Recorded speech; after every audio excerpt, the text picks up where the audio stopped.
Fighters ready. Engage. I have a soft spot for fighting games. Ever since my childhood, like from age of 5 or 6, I've been playing fighting games, and even now I purchase nearly all of the fighting games on their release day, trying to have a better idea of their current status and improvement of their IP. But this does not mean that I'm a pro, yet quite the opposite. I would consider myself probably an average fighting game player, since I had no siblings, no arcade game centers around my neighborhood, nor any friends that were into fighting games that would help me to improve. A total solitude. From X-Men vs Street Fighter, Marvel vs Capcom, Rivals Kuso Tekken 3, or PlayStation 1's Wake fighting games like X-Men Mutant Academy, I played these games on my own, clearing their arcade modes for fun and for the character stories. And yes, I do care a lot about fighting game stories and their character development with each game. It's still one of the factors that motivate me into buying a fighting game. Around Super Street Fighter 4's time, I began to learn combos and developing reflexes to compete against online battlegrounds. So you might say that I started quite late. I lost so many battles on online matchups that I found myself broken and discouraged, but never gave up, to be honest. But this solitude of playing fighting games also led me to understand both pro and casual fighting game enjoyer point of view.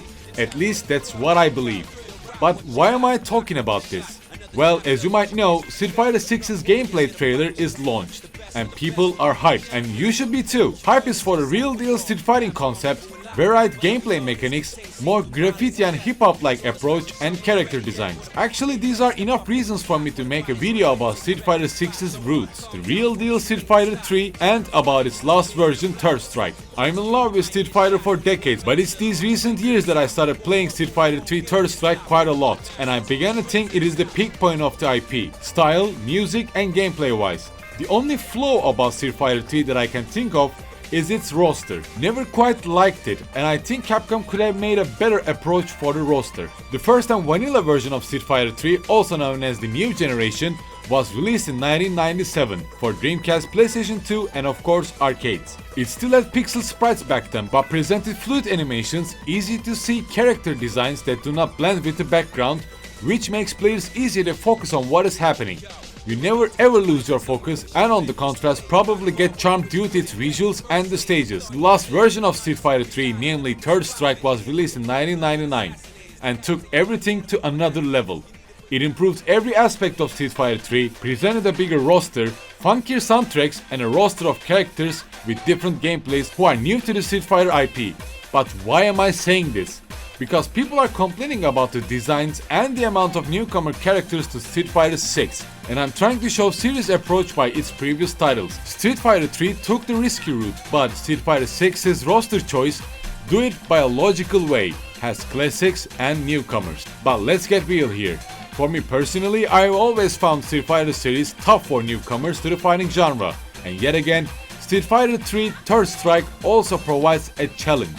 And not just by the arcade, but also by the gameplay mechanics wise. By being tough, I don't mean that other fighting game IPs are easy or shallow. No. Street Fighter is just never appealed to me as a user-friendly fighting game, where Guilty Gear and Tekken series achieved this by their last installments. But Street Fighter still lacks this. Maybe I feel this due to the last installments having a step-by-step lesson-like tutorials, where Street Fighter has more like a try this combo until you nail it kind of approach, which is quite scary and not motivating for newcomers or people who are interested in fighting genre and wanting to improve. And I'm not just talking about doing the simple special moves like Hadouken or Shoryuken here, but knowing when to approach, knowing not to approach your opponent always by jumping, when to wait for opponent to make a mistake, and by Street Fighter 3, when to guard and when to parry. The biggest groundbreaking mechanic that it has, pressing either forward or backwards depending on your opponent's side, or down button just by the animation is about to hit your character. Your character parries the attack, nullifying its damage and giving you a chance to counterattack, combining it with a longer combo, a special attack, or whatever you would like to do.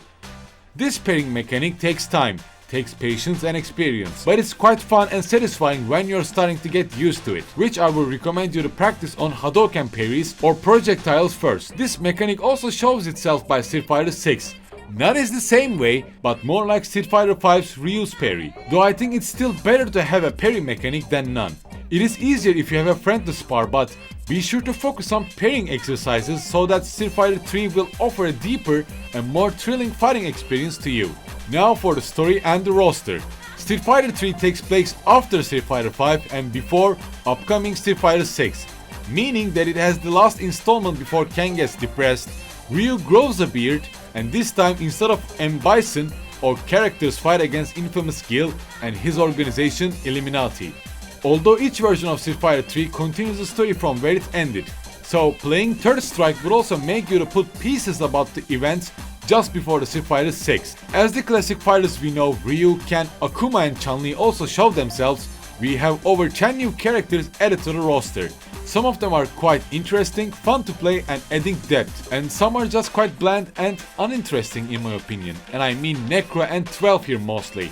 That I would just delete these two characters from roster and add probably Kami and someone else, or just maybe two new characters. But still, it's my own preference that I'm talking about here.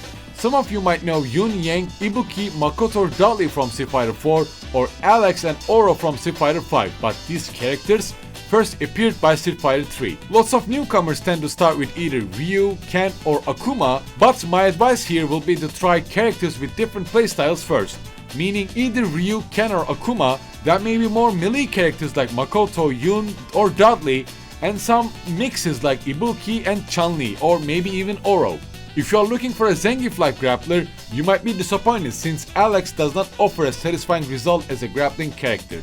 But again, it's best to see for yourself. My reason to love Street Fighter 3's Third Strike is simply the speed of battles, the tension that it creates by pairing and nostalgic sprite visuals that I love since my childhood. Fights feel faster than both Street Fighter 4 and 5, but in general, inputs feel more responsive than 5 to be more precise. It feels more exciting than Street Fighter 5 overall. But on the other hand, Street Fighter 5 broke my heart with its visuals and development choices, but that would be a topic for another day and another video.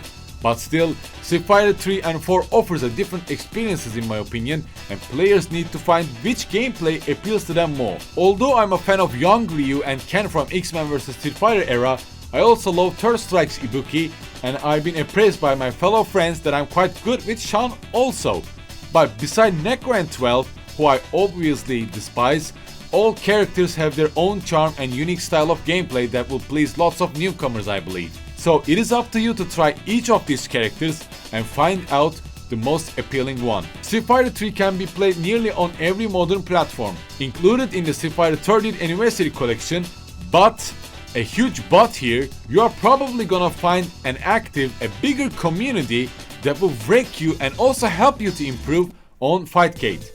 I will still advise you to support Capcom and purchase the Street Fighter 30th Anniversary Collection. If you want to take a look at arcade version of Third Strike first, try it out by the Fightgate before you purchase it. And speaking of Street Fighter 30th Anniversary Collection, I am also quite hyped for Capcom Fighting Collection that will be released by the end of June. And of course, I will be making a review about it also. We'll try out every single game of that collection and present my ideas to you guys. Street Fighter 3 Third Strike is a classic. It is pinnacle of Street Fighter IP and the fighting genre. Although the first steps, getting used to it is quite rough, but you will manage it better, improve faster and have more fun if you have some friends to fight against. With that, I hope I could show you the roots of Street Fighter 6 and one of the best ways to enter Street Fighter IP, at least until the release day of 6. Street Fighter 3 Third Strike is probably deserves an S tier or by at least an A+ among the Street Fighter tier list. And only flaw that I can think about is, as I mentioned before, its roster. It's not a huge minus, but as I said, some improvements will turn this game into a perfection. I hope many who are afraid of fighting genre would find courage to enter the series. If you are willing to compete, don't be shy and write down by the comments. Especially I'm looking for people who will purchase Capcom Fighting Collection. So stay tuned.